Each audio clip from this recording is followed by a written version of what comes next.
Conexão Poder. Oferecimento ProUnim e Unimed Cuiabá.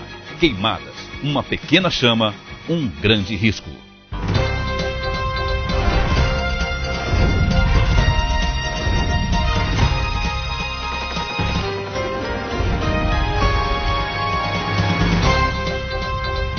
Olá, boa noite. O Conexão Poder deste domingo recebe a candidata ao governo do estado pelo PSD, Janete Riva, seguindo com a rodada de entrevistas com os candidatos ao governo do estado. Esta é a última entrevista desta rodada com os candidatos. Vamos aos temas desta noite. Janete Riva assumiu a candidatura ao governo após seu marido, José Riva, ter o registro negado pelo TRE e pelo TSE. Ela começou a disputa dizendo que não herdaria apenas os votos de Riva, mas faria mais votos que o marido, com seus concorrentes Pedro Taques em primeiro lugar nas pesquisas e Lúdio Cabral em segundo. Ela começou a campanha correndo contra o tempo há cerca de 2 semanas nos municípios de Mato Grosso. A corrida acabou em sequestro de seu avião e pilotos em Pontes e Lacerda. O caso ainda não foi solucionado. Agora, Janete corre contra o tempo e tem menos de 7 dias para virar o quadro. Como chegar ao segundo turno? As propostas para comandar Mato Grosso e tirar o estado do caos econômico, social e logístico em que se encontra. Por que aceitou entrar na disputa em tão complicada situação? Essas e outras perguntas o Conexão Poder faz agora à candidata do PSD, Janete Riva. Muito bem, participam desta entrevista a jornalista Ana Carla Costa, editora de política do jornal Folha do Estado, e também o jornalista Abdala Zarur, editor-geral do site Repórter MT. Candidata, boa noite, obrigado pela presença.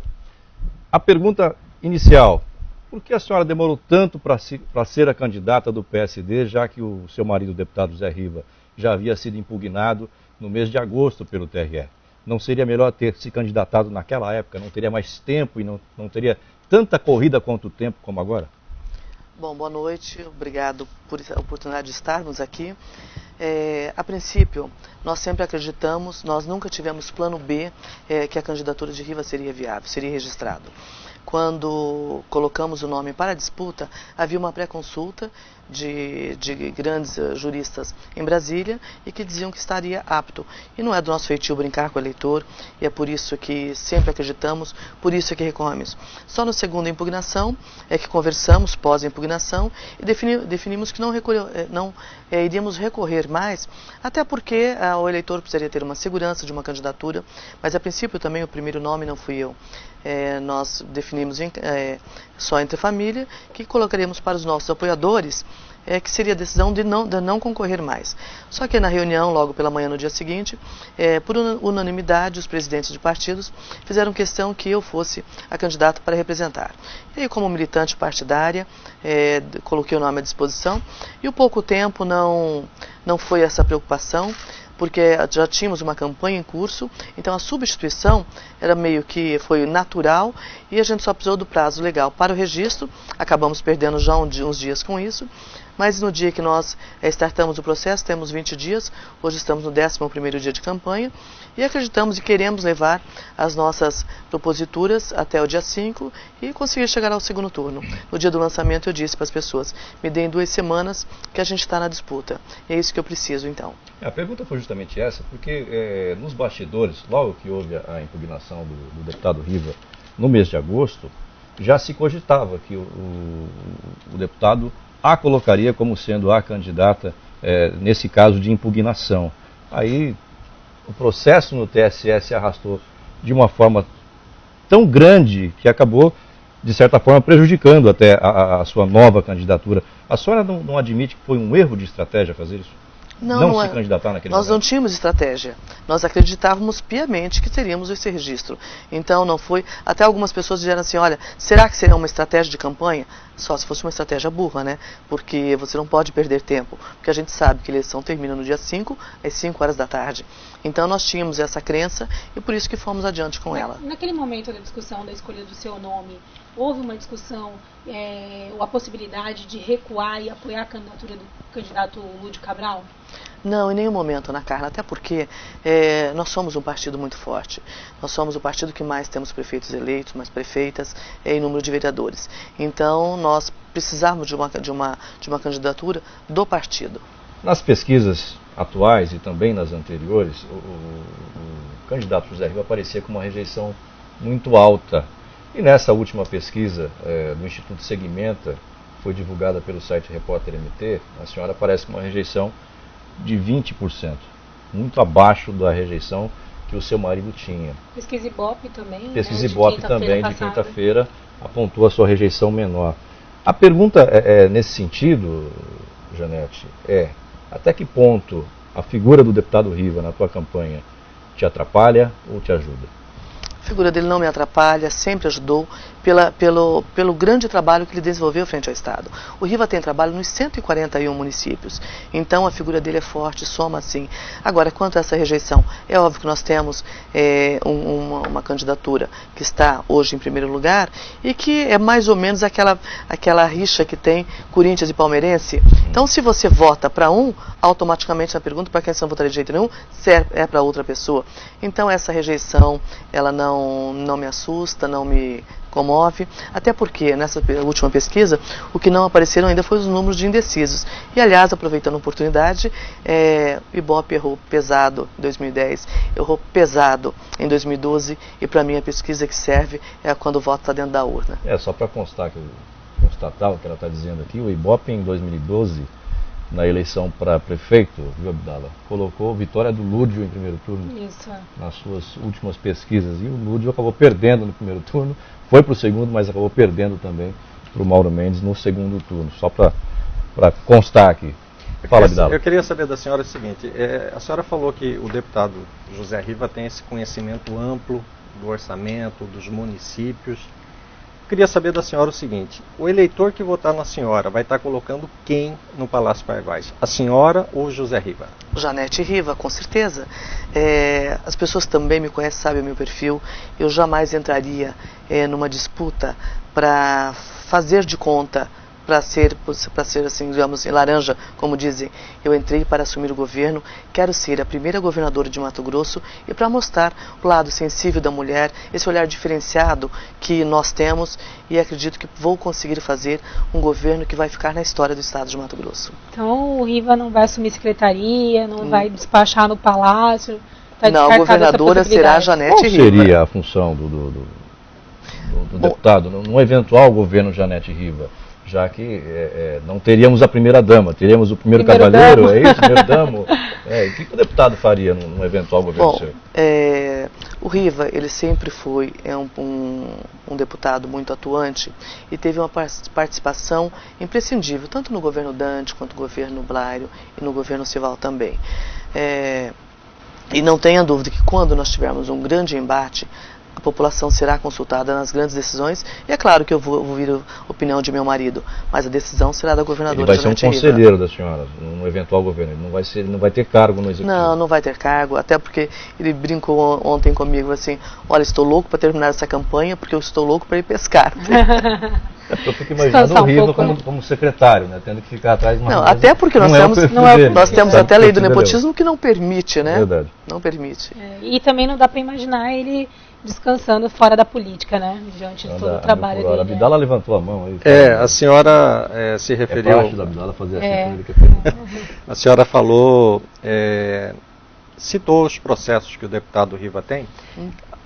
A gente não está falando do deputado Riva, que eu acho que a senhora que tem que falar por si, mas eu falo o seguinte, o deputado Riva tem, como a senhora falou, tem mais de 100 processos, né?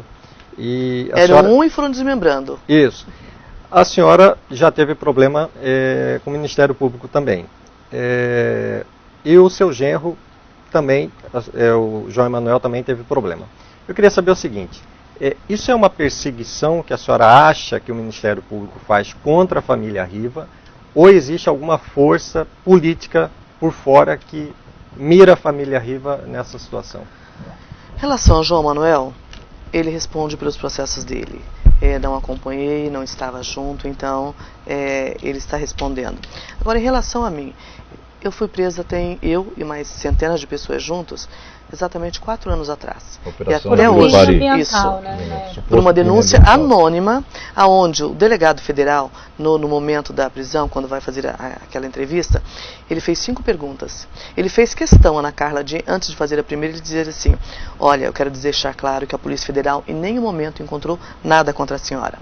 Ele fez 2 perguntas, antes de fazer a terceira, ele tornou a repetir essa frase. A Polícia Federal não encontrou nada com a senhora. Ele me fez a terceira e a quarta. Antes da quinta, ele interrompeu e falou assim: olha, dona Janete, nós não encontramos nada contra a senhora. Nenhuma ligação, nenhuma ida à SEMA. Por que, realmente. Então, a prisão? Aí foi o que nessa hora nós perguntamos: mas por que então o senhor está efetuando a prisão? Ele falou assim: porque o Ministério Público Federal, ele não tem o aparato para poder efetuar. Então, neste momento, nós somos meio que obrigados a fazer, estamos recebendo uma ordem para fazer. Isso me leva a crer, então, Abdala, por uma denúncia anônima, e um fato interessante, que 2 dias depois que nos liberaram, foram feita uma apreensão. Eu tenho os documentos, porque eu guardei todos. Eu tenho um documento lá dizendo, 2 dias após a prisão, datado, que estavam fazendo uma busca e apreensão de documentos na SEMA para melhor verificação dos fatos. Olha a incoerência de uma ação que disseram que estavam 2 anos sendo investigados. E na página 14 do processo está escrito a caneta pelo juiz assim: se não tiver político, não precisa investigar. O juiz só está se referindo ao juiz Julier Sebastião. Exato, foi ele o autor. Então, quando você tem assim, as claras, a escrita dele, se não tiver político, claro que me leva a crer que naquele momento tinha uma pretensão, tinha ali uma motivação política a ser colocada em andamento. 4 anos liberados e até agora a gente não foi ouvido para esclarecimentos ainda. Curiosamente, 4 anos depois, também na véspera de uma eleição, eles fazem a prisão de meu marido, que não poderia ter sido preso por ser parlamentar, por estar nativa, porque o parlamentar ele só pode ser preso se tiver qual é o termo? Tem imunidade parlamentar. Não, mas tem um termo que se você, por exemplo, acabou de matar um cara aqui, você em flagrante. Em flagrante. Flagrante dele. Exato. E que não era o caso. Aí que depois veio o ministro e disse assim: fui induzido, não é reconhecer, eu fui induzido ao erro. Então, olha a forma, e esse momento é bacana, para as pessoas poderem ver como é que algumas outras pessoas fazem para galgar um patamar político a mais. Isso é complicado. A senhora está falando isso, essa interferência política. A senhora acredita que o candidato Pedro Táxi, do PDT, candidato ao governo, tenha interferência política no Ministério Público e que gerou todas essas operações, ou então a prisão do próprio deputado José Riva? Olha, que ele tem uma entrança interessante ali dentro, tem sim. E tudo me leva a crer que ele esteja por trás, por cada uma dessas ações ocorridas. A senhora acha que o fato dele ter sido procurador federal, procurador da República, pode ter influenciado nisso realmente? Tenho certeza absoluta que sim. A senhora tem provas disso? Não, mas é o meio político. É a forma que foi feito. A senhora acha que o Ministério Público também age politicamente? Eu não vou dizer o Ministério Público, né? Porque nós temos ali, é composto de muitas pessoas, de uma instituição, não posso falar por instituição. Mas alguns promotores, então, agem politicamente? Usam, como se diz, o fígado em algumas questões. Bom, secretária, eu vou tocar no ponto da cultura agora, falando em operação. A senhora, quando deixou a Secretaria de Cultura, fez uma denúncia, né, à Secretaria de Fazenda, à Polícia Fazendária, e ocasionou na Operação Alexandria. Operação Alexandria. A senhora esperou o momento de sair da Secretaria para fazer essa denúncia, por quê? Não esperei o momento. A Secretaria de Cultura, o núcleo sistêmico que cuidava da atividade meio da Secretaria, ficava na Ciência e Tecnologia. Então, quando o processo, ele nunca, você iniciava, a atividade meio era no núcleo sistêmico e voltava. Eu estava fazendo tomada de conta especial de vários produtores que por anos a fio estavam ali a prestar contas para a Secretaria. Produtores que a senhora fala são produtores artísticos. São produtores culturais. Produtores culturais. Assim, produtores, o pessoal já acha que é plantador de soja. Produtores culturais. Que o PROAC é um programa de incentivo ao produtor cultural. Os produtores colocam o projeto ali para aprovação e os conselheiros, que são 7 indicados pelo governo e 7 pela classe produtora cultural, E aí eu sempre havia, por onde passava, reclamações de que havia alguma coisa, alguma fraude ali dentro, só que a gente não conseguia detectar como funcionava essa fraude. E tinha-se denúncia, mas as pessoas que me reclamaram, gente, denunciem, escrevam, me acionem, porque senão fica a sua palavra com a palavra do outro. E não tivemos nenhuma uma pessoa com essa disposição.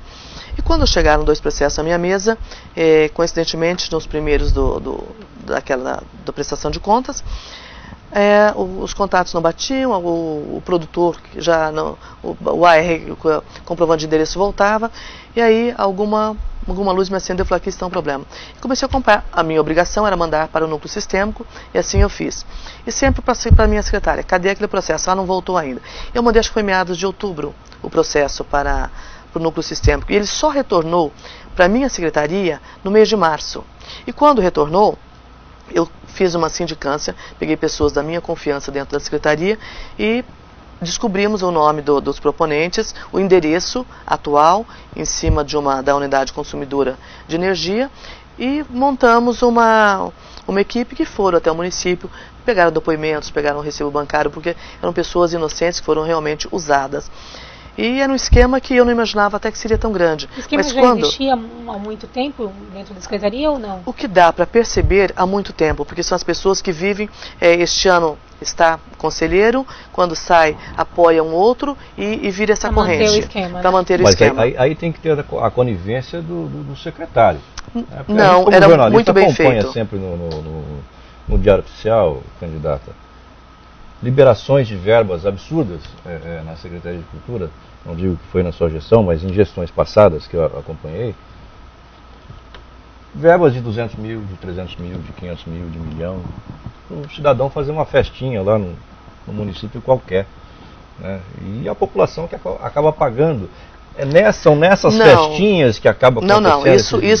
Esse aqui seria no Conselho Estadual, aonde isso é um programa de incentivo. É o Conselho que aprova esses projetos. É o Conselho que aprova os projetos individuais. Isso vem de todos os lugares do Estado, todos os municípios, e são aprovados ali. Então foi assim que nós conseguimos. Então eu só foi no final porque chegou na metade do mês de março, e aí eu pedi para fazer sindicância, e assim que eu tive a comprovação, quando eu entreguei para a Defaz, já tinha até depoimento das pessoas, das proponentes, com depósito bancário e com todo o histórico do que havia acontecido. Esses problemas que a senhora encontrou, que a senhora acabou denunciando, também motivaram a tua saída da cultura? Não, eu resolvi sair da Secretaria de Cultura porque quando o governador Sival me convidou, ele pediu que era para, falou assim, a sua missão é organizar orçamentariamente a pasta. Porque eu ainda brinquei com ele quando ele me convidou, falei, mas governador, cultura não é minha praia. Orçamento. Não, eu disse assim, não é minha praia. Eu gosto de desafio, mesmo sabendo que o orçamento era pouco. Ele riu também e falou assim, mas Janete, eu preciso de alguém que vá cuidar da secretaria. É porque ela está de uma situação que não está dando para a gente ver o parâmetro onde é que está o problema da secretaria. Aí, como missão cumprida, eu esperei um pouquinho mais. A minha ideia era ter saído já no final do ano. Porém, era o meu sonho de resgatar a primeira casa dos governadores, para que ela se transformasse no primeiro museu, e o trâmite com o MT Fomento demorou um pouquinho. Então eu dei uma esperada, assim que eu consegui recuperar o museu, a Casa dos Governadores, e coincidentemente juntou com essa ação. Mas não foi por isso, porque eu fiz a minha missão cumprida, já estava na hora de procurar outros desafios. E a saída também foi deixou uma porta aberta aí para a possibilidade de só ser candidata, né? Mesmo que o prazo seria abril, mas naquele momento já se ventilava a possibilidade da senhora ou ir ser o candidato ao governo. É por isso que eu fiz aquela pergunta lá no início. Diga, Abdala. Isso que eu queria saber da senhora. A senhora, quando esteve na cultura, seu orçamento era...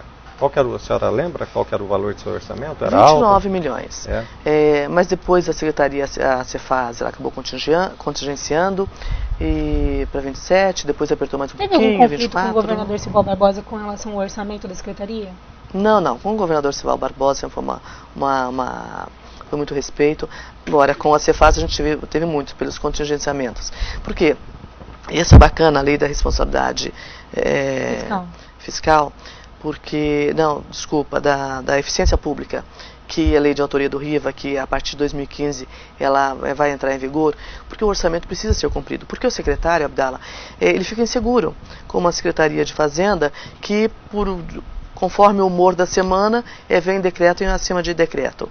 Te dá uma insegurança e você não tem como pensar num programa, pensar numa política pública, porque de repente você pode ser cortado. Uma das suas propostas é essa estabilidade dentro das secretarias de Fazenda, e não só para as secretarias, mas também para o contribuinte, né? Eu acredito que a Secretaria de Fazenda, o principal papel dela deveria ser cuidar para que os empresários, principalmente de Mato Grosso, tivessem segurança.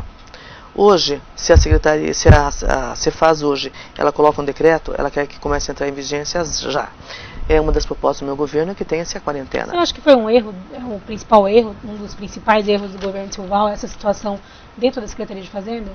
É difícil você avaliar erros de uma gestão, né? Até porque a pessoa que está ali, acredito eu, que ela está tentando acertar. Então, de repente, para a visão dela, é o melhor. Na minha visão, não foi, porque você precisa diminuir esses decretos, você precisa fazer com que o nosso empresário queira ficar no Estado. E hoje o que acontece é que muitos empresários resolveram instalar, por exemplo, fábricas. Eu tenho uma amiga que é dona de fábricas de batata, que ela tirou a fábrica daqui e levou para Goiás. Essa insegurança fiscal a gente não pode ter para com os nossos empresários. Você precisa protegê-los para que eles possam, no mínimo, competir com as empresas de fora. E esse é o papel da Secretaria de Fazenda, na minha opinião. A senhora falou do orçamento, seria 29 milhões. Quanto que a senhora acha que deveria ser o orçamento da cultura? Olha, para fazer cultura você gasta pouco. É só você saber usar o dinheiro. Eu acredito que uns 35 milhões seria o ideal para você poder dar um incentivo para o cinema. Eu consegui fazer um festival de cinema, mas às duras penas. Para festival de literatura, para que você possa fomentar a dança, a música. Seria o ideal isso, esse fomento. Bom, estamos entrevistando a candidata do PSD ao governo do Estado, Janete Riva, seguindo com a nossa rodada de entrevistas com os candidatos. Já passaram por aqui Pedro Taques, José Marcondes Muvuca e também o candidato petista Lúdio Cabral. Candidato, eu tenho que fazer um intervalo, mas eu vou deixar uma pergunta no ar, uma pergunta polêmica. No lançamento da sua candidatura, o seu marido, o deputado Riva, até então candidato, disparou duras críticas ao senador Blairo Maggi, que é um dos maiores doadores do principal adversário, o candidato Pedro Taques, e ele disse, com todos os Fs e Rs, que caso Pedro Taques seja eleito, quem comandaria o Estado seria Blairo Maggi e sua família. Chamou até o candidato Taques de laranja de Blairo Maggi. O que as pessoas se questionam muito hoje. O deputado Riva saiu da campanha, a senhora entrou na campanha no lugar do deputado Riva. A senhora não teme que as pessoas no Estado também a vejam como laranja do seu marido? A senhora responde daqui a pouco, depois do intervalo. Não sai daí, já voltamos com Janete Riva no Conexão Poder. Desde domingo, até já.